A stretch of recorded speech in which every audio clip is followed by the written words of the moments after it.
My name's Kate Courage and I'm one of a team of academic support librarians. We're the teaching and learning team of the library, so we work with academic staff and with students to support teaching and learning, specifically thinking about information skills, research skills, anything related to that. So I spend a lot of my time working with undergraduates, supporting their research at different levels really. So that starts off when they first come in as first years, really understanding the difference between the type of research they might have done at school or at sixth form, where they're going onto Google, they're doing a quick search for information, they're putting that in, often it's not checked and questioned, and kind of explaining the difference between that and academic university level research, of thinking about library, kind of bibliographic research, to use a horrible term, about the way in which you go about finding scholarly information and using that in your own research and writing. So for first years, that is often just understanding the difference between what you can find freely, publicly available,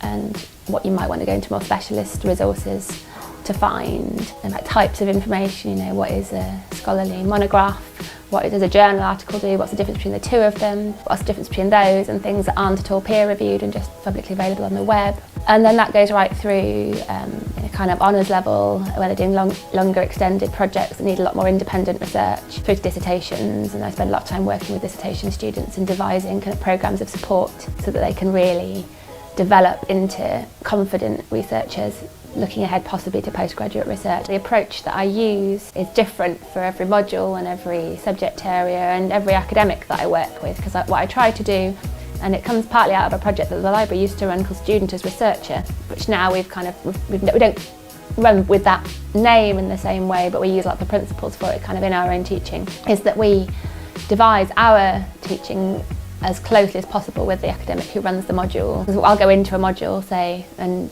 deliver a small part of it that will help students with the research required for a particular assignment. That's typically how it works. So that runs in lots of different ways. So sometimes, what I've done with quite a few honours level modules in the French department or French studies section of the Modern Languages School, to really kind of bring up students' research skills for the kind of extended essays and work that they're doing at that level. And those have involved giving them an online tutorial to work through first, and that just kind of brings them all up to date with the kind of the basics of how you go about constructing a literature search on a database. Just make sure they understand the principles of putting together a research strategy. And then we would set them a task to do before a seminar involving some research. So it might be going away and creating a short annotated bibliography of sources that they had found through a particular method. So we get them to come back having done their piece of research, sometimes in groups, which is quite nice as well, where they get to work together and discuss it. And then in the class they present what they found, how they found it, and that's quite important that we see what